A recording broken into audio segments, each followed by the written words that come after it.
Time to elevate.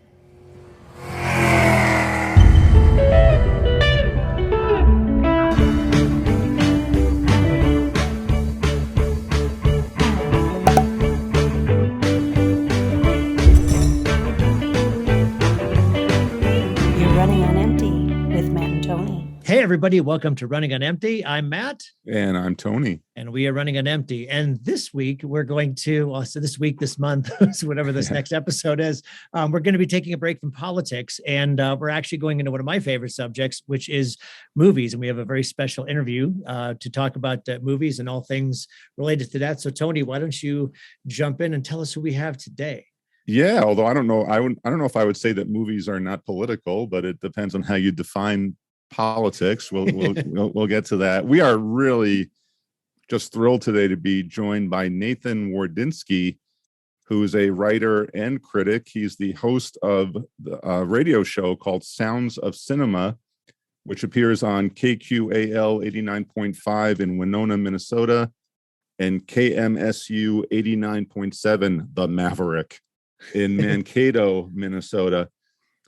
Nathan actually and I worked together back around 2002. He was a student at UW Oshkosh in the radio TV film program, and I was hosting a show at that time, a TV show called Commentary, and Nathan directed it for a year, and he did a great job, of course. And after he graduated from UW Oshkosh, he went on and got a creative writing master's degree from Minnesota State University at Mankato. And he is a really not just a great reviewer of movies, but a great writer in general. In fact, the Library of Congress has two of his movie reviews on their film registry website. He's done a review of Jaws and a review of A Nightmare on Elm Street. Maybe we'll talk about those later. Nathan, thank you so much for being here. We appreciate it. Good to be here. Thanks for having me. Absolutely. Let's start off with a couple of what I'll call big questions. You've been studying and reviewing films for a while now, and there's always a discussion of, what makes a great film. So, and I know that's really a big question, but in your judgment, what is a great film? Well, it's funny you would use the word great. So great is different from just being good or just being I like it. So to me, a great film would have a few things. First of all, the craftsmanship would be impeccable, right? I would generally say tight storytelling, although this is something that's negotiable because some movies are just visual or audio experiences. I was thinking of something like Blade Runner. The story in that is actually kind of a mess, but I would still call it one of the great movies. Or think something by Terrence Malick, in which the narrative is just kind of secondary. Thirdly, I'd say beyond that, it should reveal something kind of profound or true about existence. Wow. And I would say also a great movie would sort of move the cinematic art forward. And that might mean narrative, it might mean style and technique or the technology. Okay, so it sounds like you're describing Citizen Kane. Yeah. I mean, which seems to do, what year was that, Nathan? Oh gosh, I think 42, I think. Maybe. Something like that.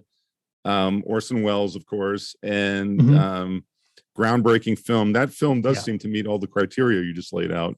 Yeah, I mean, that movie always hits at the top of the list. And what's funny though is, and I hear this from people whose knowledge of cinema isn't so deep, they kind of they're unable to see what's special about it. And indeed you can't, because everything it did has now been sort of taken into become mainstream.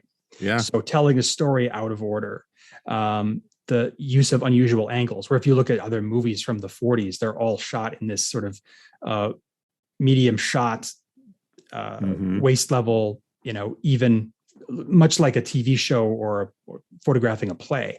Right. Whereas movies now, they put the camera all sorts of places. They mix up the narrative, and then they have this epic scope to them. That in an epic scope that is defined by character as opposed to a kind of a scale of action. Right. What would be another film besides Citizen Kane that meets your definition of the so-called great film?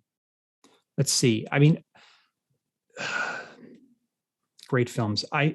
There's movies that I consider to be perfect, but it's usually Wow. because they're perfect in their genre. So when I say a movie is perfect, I think of it like a musical performance where every instrument is in tune and in time. Oh, sure.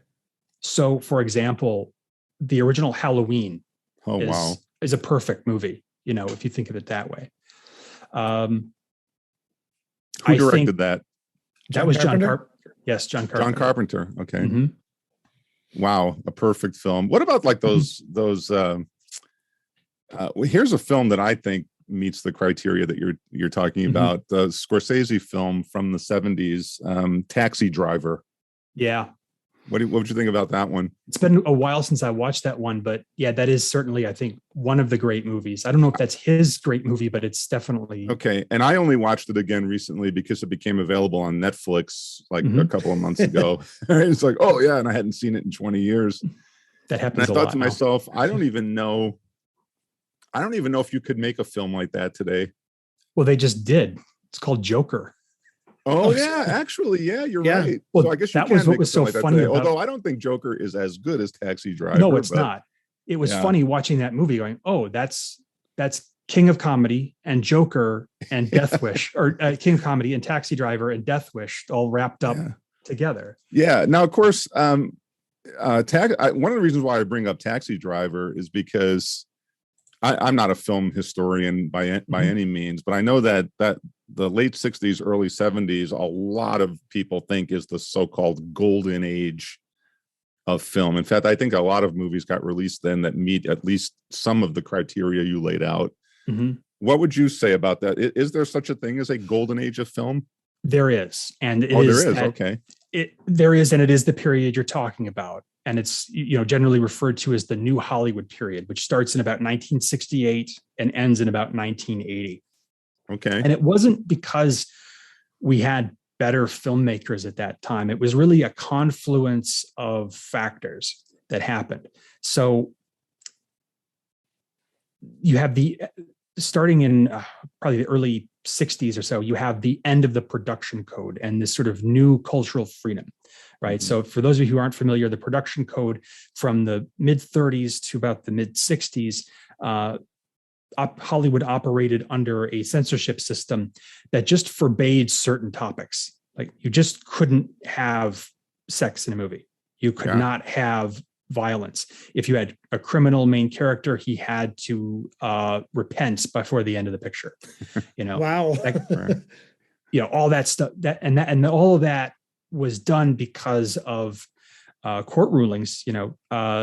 In the early 30s, there was a court ruling that decreed, a Supreme Court ruling that decreed that motion pictures were not art. They were industrial products, and therefore did not have the protection of the First Amendment. That got reversed in the 50s when it was decided that, yes, in fact, films were a form of art and therefore got First Amendment protection. And that sort of led to the end of the production code. That, along with another court decision, which was United States versus Paramount Pictures.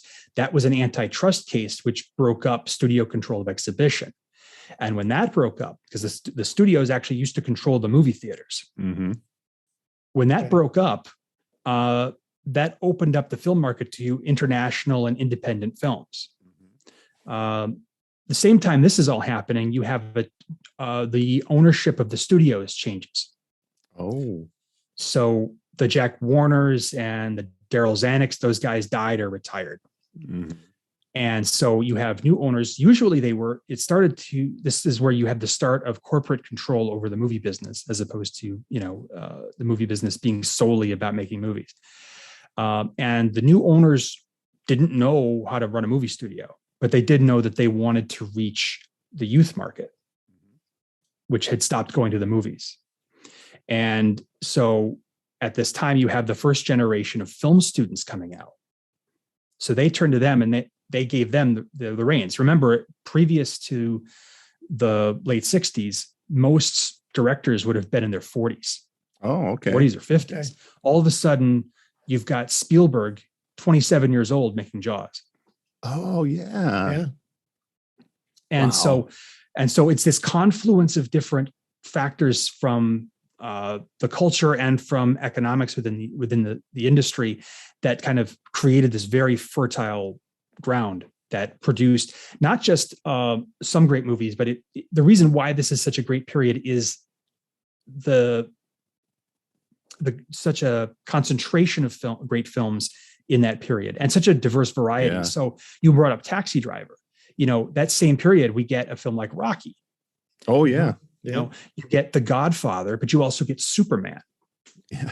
You mentioned 1968. So what would have been like one or two of the films that heralded this new period? Would have been like The Graduate.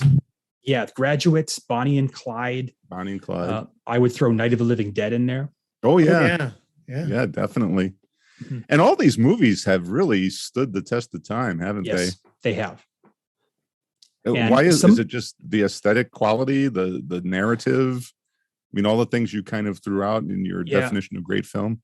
I think that the influence that those films had on people who came after, because it was such a break, in terms of style and sensibility. And that's where I think you see what we recognize today as American cinema that really kind of starts. Right. So, and it has to do with the freedoms that I mentioned.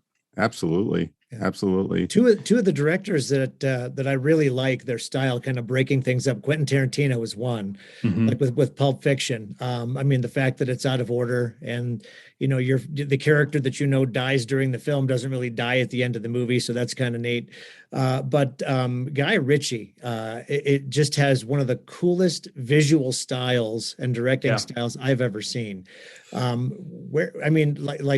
before there was Guy Ritchie, like was that.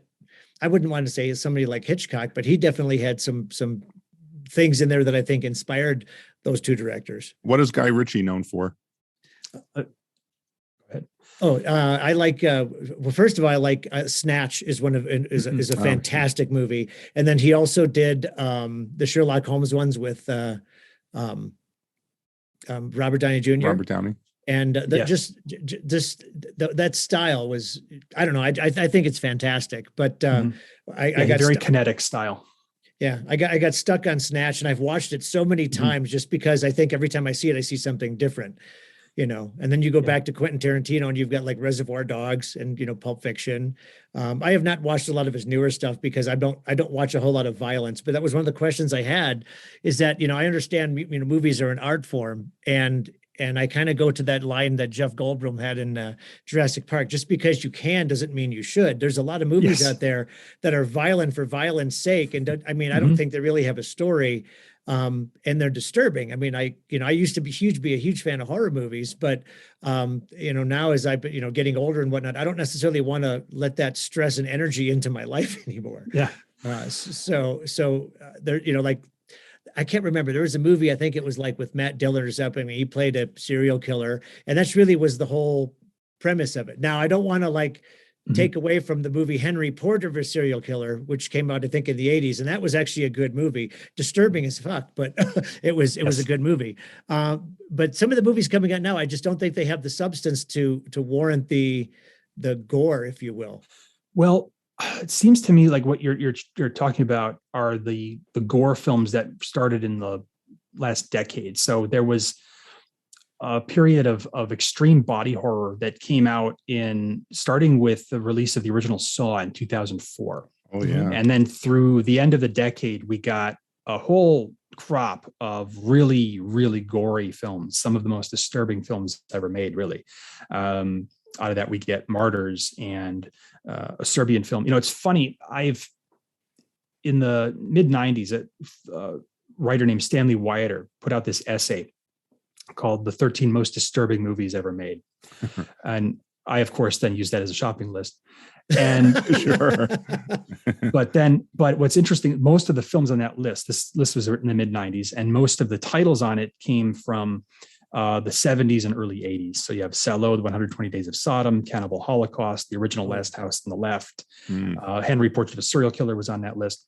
But in that period from about 2004 to 2010, we get a bunch of films that would challenge and exceed many of the titles on that list. A Serbian film among them. Also, I think Martyrs is pretty intense. The Human Centipede trilogy. For some reason, we got. That's so. Oh, that's sorry. That just trauma with Human Centipede. Sorry about that. Yeah, but I have an interest in horror, and you asked me a minute ago about great periods in American film, and I talked about 68 to 80. But there's three great periods of American horror. The first period is 1930s to 40s, and that's the Universal monsters. Oh yeah. Wow. And then those are classics. People are still watching them, and they still really hold up. Then I would point to the 70s and 80s. This kind of goes over the top of the New Hollywood period, and we get the first round of body horror and slasher films. Out of that, you get the original Texas Chainsaw Massacre, Dawn of the Dead, John Carpenter's version of The Thing, The Fly, Nightmare on Elm Street. The third great period in horror films is happening right now. And I don't know that there's a name for it, but I've been calling it trauma horror. Trauma horror. Okay. Yeah. And I would look at films like Get Out. Oh yeah. Oh, that was really good. That was a really good movie. We've seen a lot of really interesting horror, and there's now the advent of these streaming services that have really made horror actually the primary thing that they show, like Shudder, for example. But Get Out, the Purge series, which is, you want to talk about a political movie series, that's a really interesting one. Oh yeah. Midnight Mass, which was a miniseries that was on Netflix. I think that I put that on the top of my list of the best films of last year, even though it was a miniseries, because it's the best thing I saw. Also The Witch, and I would point to also Midsommar. I was just going to mention that was one of the most disturbing movies. Yep. Once you realize what's actually going on, it's horrifying, and to me it seems way too real. So that's one that you kind of get a glimpse of, and then I can't watch it again. But I agree. Yeah, Nathan, one of the most popular genres now is this whole like Marvel universe or DC type. I watching the Johnny Depp Amber Heard trial, I learned, I never knew this, that Aquaman grossed like $1 billion worldwide. Yep. Right, like one of the most successful films in the history of the world. And I bring this up because Martin Scorsese, who was in that great classic period, right, the late 60s, early 70s, he took a shot at the Marvel films a few years ago. He said that they're not really cinema. I think he referred to those movies as theme parks. What's your take on these type of modern day blockbuster films like the Marvel and the DC films? So I have some thoughts on this. Oh, good. So I went back and looked at what Scorsese initially said. He gave an interview to Empire, and this is what he said. It isn't the cinema of human beings trying to convey emotional, psychological experiences to another human being. To him, that's what he thought cinema was. And then he elaborated on this in a New York Times editorial. Right, I saw that. Yes, and he said cinema was about revelation, aesthetic, emotional, and spiritual revelation. It was about characters, the complexity of people and their contradictory and sometimes paradoxical natures, the way they can hurt one another and love one another and suddenly come face to face with themselves. Scorsese's right that most Marvel films, at least for the most part, don't do that. They don't have anything going on at that level. They're pure entertainment. Right. And I think there's room for pure entertainment. That's fine. However, I do think that definition of what cinema is rather restrictive. Like under Scorsese's specific definition of what cinema is, would we consider It Happened One Night cinema? Is the original King Kong cinema? Sure. Would the Marx Brothers movies be cinema? Yeah, great point. Wow. I don't know. Yeah. So it just seems to me that it's a really narrow view of looking at what cinema is. Now, as far as the Marvel films and the superhero movies in general, I would suggest that there's no reason why films of one genre or another could not do what he's talking about. And I think indeed a few have. I think The Dark Knight was an interesting reaction to terrorism. Joker, which of course was riffing on Scorsese's movies, was about urban and spiritual decay. And I found the first Deadpool movie to be this Dadaist piece of work, which is interesting in and of itself. What does Dadaist mean? Dadaist is an art movement that was a sort of form of satire that took art and really took the piss out of it. Mm. And you couldn't get a movie like Deadpool without this current ecosystem of movies, right? Right. I don't know if you've seen the first Deadpool movie, but it was poking fun at the whole concept of superhero films, much in the way that the original Scream poked fun at the slasher films. Yeah. Yeah. I'll have to check out Deadpool again. Well, what do you think is the general appeal, though, of, say, the Marvel universe? Is it the pure entertainment factor? Because I found that when I talk to college students about movies, generally it's the superhero films that come up. Mm-hmm. I don't hear many people talking about, I'm sure, some of the films that Scorsese would be a fan of, Mm-hmm. right? Or that, yeah, go ahead. Well, that's it. That's what people are going to see. And this is a growing concern, which is that, and this gets to something Scorsese was getting at, and I think this has gotten lost. And this is, again, from his New York Times editorial. It said, franchise films are now your primary choice if you want to see something on the big screen. It's a perilous time in film exhibition, and there are fewer independent theaters than ever. This is Scorsese continued. It's a chicken and egg issue. If people are given only one kind of thing and endlessly sold only one kind of thing, of course, they're going to want more of that one kind of thing. Yep. Mm-hmm. And this is, I mentioned before about the New Hollywood period, how it was a confluence of cultural and economic factors. Mm-hmm. Well, that's the same thing is true right now. Disney and these other media behemoths are using their clout to take up all the space. Oh. Consider what happened to Tarantino when he put out Hateful Eight. Disney strong-armed some prestigious theaters into breaking their contract with Tarantino's distributor so they could get more screens for Star Wars: The Force Awakens. Oh, yeah. They told these theaters, if you don't give us these screens for the whole holiday period, we will not let you have Star Wars. Oh, man. And Disney is in a position to do that because the movie industry is basically run by about 5 companies. Yeah. Yeah. And they have now the most popular franchises in the world right now. Oh, absolutely. Or at least 2 of them anyway. Yeah. What would be the 2 that are the most popular? Well, the 2 that they have are Star Wars and Marvel. Okay. Oh, yeah, that's right. Marvel's Disney. That's right. Mm-hmm. And now they're talking about crossing the 2 over. And I'm like, please don't. Yeah, I think that's fan talk. I don't think you're going to see that. I'm really hoping we don't. I mean, the superhero movies, like I really enjoyed the first Iron Man, and that was all I needed to see. I mean, now there's like, 30 different superhero movies and different, parallel universes. And all, I can't keep track. And is it, yeah, I agree. Is it too extreme, Nathan, to see some of those superhero movies as, and I hate to use this phrase, but almost like neo-fascist, where like you've got it's usually the strong man that comes in to save the day. There is some Ayn Rand shit going on with this. Yeah. I mean, really, look, I like the Christopher Nolan's Dark Knight films, but there is within, you have Batman, who is this billionaire who saves the city. Right.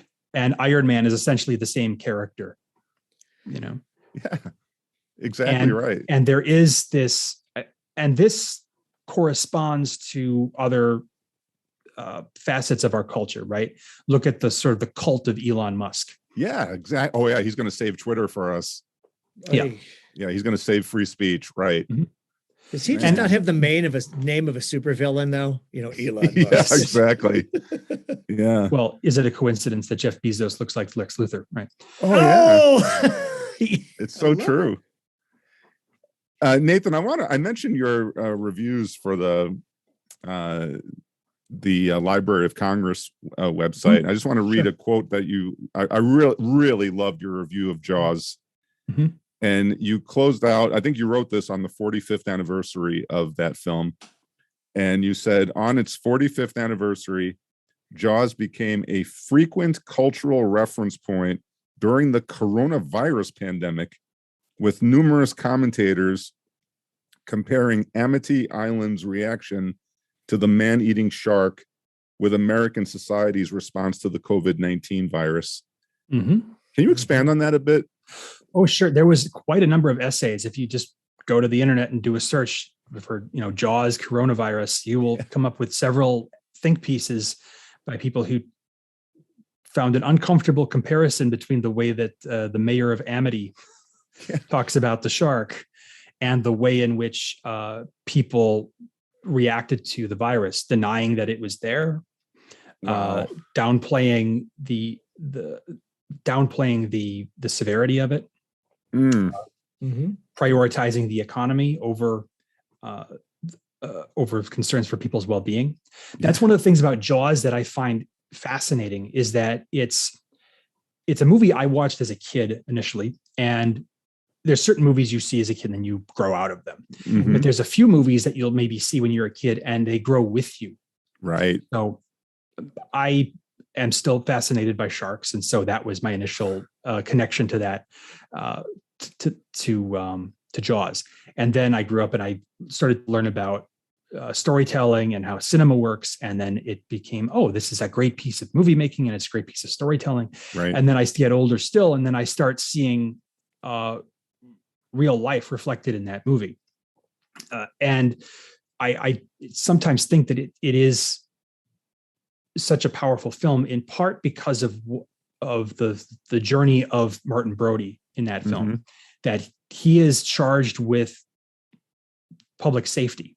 And that runs headlong, not into a shark, but into the people who are willing to put their customers, the vacationers and their neighbors, in danger for the sake of keeping the beaches open. Yeah. You know, that movie, by the way, was so important for me. I actually saw it when it came out at a little movie theater in Brooklyn, New York, in a neighborhood in Brooklyn that I was living in.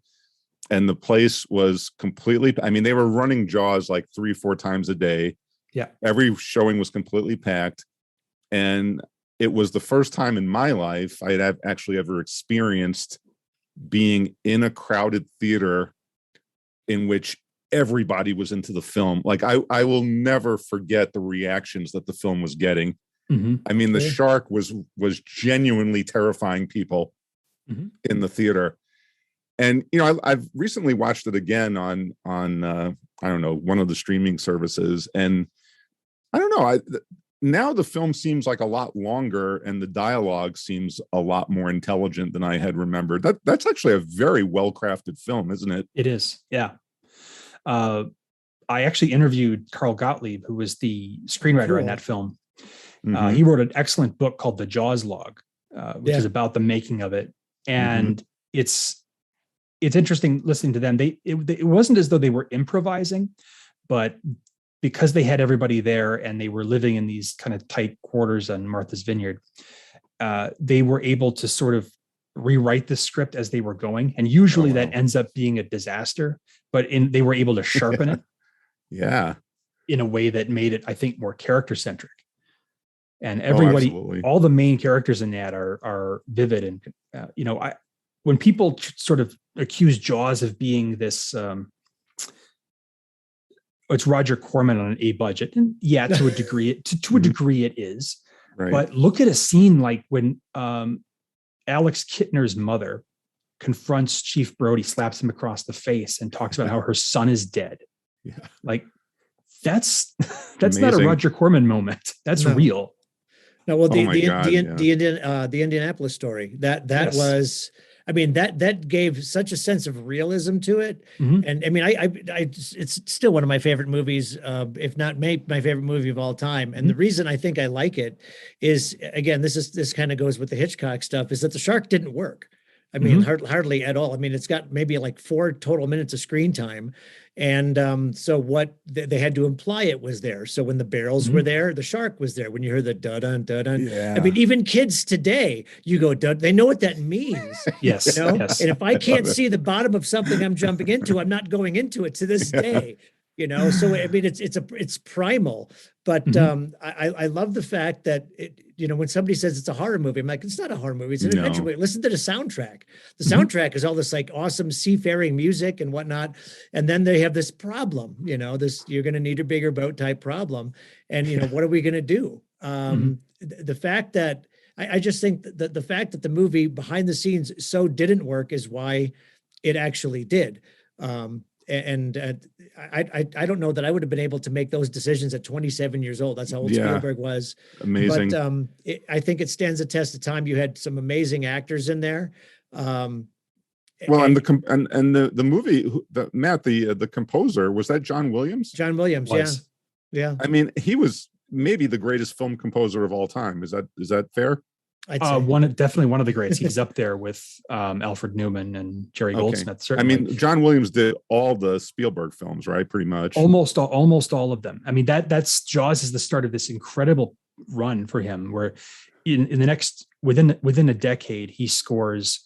It's a Jaws, Superman, the original Star Wars trilogy, Raiders of the Lost Ark, E.T., Black Sunday, Close Encounters of the Third Kind. And yet his composing wasn't it very much like old school? Wasn't it very much like 30s and 40s films? Yeah, that's what he was channeling. These great classical scores. Mm-hmm. And then, in the 80s, you start to get almost like films start to look like MTV videos, which I think was really a downturn in music. Well, your show is called Sounds of Cinema. You spent a lot of time on music, right?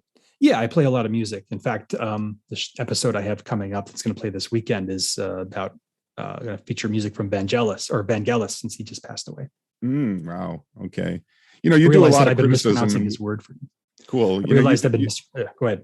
Sure. No, you do a lot of criticism of film, of course, and we've been criticizing films. I was wondering if you saw that quote recently from Viola Davis. I mean, she's playing Michelle Obama, and she's gotten I haven't seen the film yet, but she's gotten some negative responses. And she was quoted as saying, "Critics absolutely serve no purpose." I was wondering, Nathan, what purpose do you think film critics serve? Well, first of all, to defend Viola Davis for a moment, I think what she was actually talking about was not professional film critics. What she was talking about was like people on Twitter. Oh, Twitter trolls. Yeah. So to be fair to her, now I think criticism has an important role. They can do a few things. One is they can highlight films that people may not have seen. Mm-hmm. Yes. Yeah. They can also they can function as an intermediary between the film industry and the audience in the same way that a good reporter functions as an intermediary between a politician and the public. Oh, yeah. Keeping them honest. And film criticism is not about the end of the conversation. It's about the beginning of the conversation, and hopefully setting up a framework for discussing movies in a way that is productive. And so that we don't just talk about box office grosses and celebrity gossip. Right. No, I tell you, Hollywood would rather that we talk about that stuff. Yeah. Sure. Roger Ebert, rest in peace. A lot of academic critics always thought that Roger Ebert was like some kind of lightweight, but I always found his criticisms invaluable, especially since he would, and I don't know how you guys do this, because I see this in your reviews also, Nathan. You guys are so skilled at summarizing a plot. And that seriously, and that really helps. I usually read the review before I see the movie. And that, and talented reviewers like you and Roger Ebert are good at not spoiling it. Mm-hmm. So that, because it's important for me, sometimes I won't catch things in film, but because I read the review, I kind of have a better sense of what I might or should be looking for in there. I personally find that valuable. And I'm sure you do go out of your way not to spoil the film, right? Yeah, I do try not to, but I can, but that sometimes becomes hard to talk about. Okay, there's a plot development that makes absolutely no sense, and why does this happen? Well, if I talk about that, then I'm spoiling it. So, but sometimes I can kind of infer what it is, and people who've seen the movie will know what I'm talking about. But yeah, at the beginning of my reviews, I do try to offer just the premise so people know what the movie is about. Yeah, the other thing I like about your reviews is you give the kind of like what's strong in the movie and then what maybe didn't work. Mm-hmm. You always find a way to balance it out, which I think is really valuable. Having said that, we're coming to a close here, Nathan. Where can people find your reviews? What's your website URL? Yeah, go to soundsofcinema.com. Okay. And there you can find every single review I've ever done. I've actually just recently recorded the 900th episode of my show. Wow. which and I've done about it's well over 2,000 reviews. Wow. Yeah, I have all the reviews are up there. I also have the playlists from the show. Wow. In addition, you can find audio of those interviews that I mentioned, as well as additional commentaries like my year-end wrap-ups and all those sorts of things. Soundsofcinema.com. And of course, people can they can download your radio show, right? Well, they can't download it, but they can. There is a link there where they can listen to it streaming on KMSU's website. Okay, they can stream it on the website. And I really encourage people. We'll put the link in our show also for soundsofcinema.com. The other thing I like about your reviews, Nathan, is they're not incredibly long.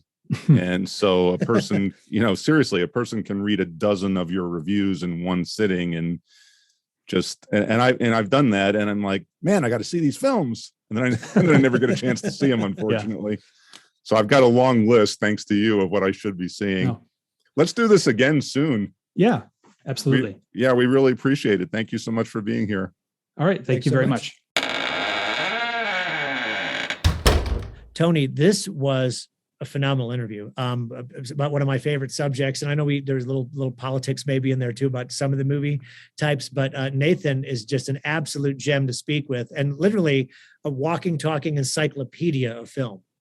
Yeah, Nathan, and he's a prolific writer of movie reviews. So I really do encourage people to go to soundsofcinema.com, and really, he's got a great search engine there. You can look up films, and what I find really valuable is he makes me knowledgeable about current film, because often I'm just not aware of what's coming out, and he watches all of them. And so it gives me some clues as to what to watch. We have to get him back on and do a regular feature of film. Absolutely. Absolutely. And thanks for informing me about that, the Jaws review for the Library of Congress. So that and Nightmare on Elm Street wasn't necessarily one of my favorites. The original was a good one, but then all the sequels were kind of trash. But but I definitely want to read those. I wish I would have read them before the actual interview. I should put some links in our description of this program. So we'll put those down below. Excellent. Well, we hope everyone, as always, stays elevated. Stay elevated, everybody. We'll see you on the next episode. Take care.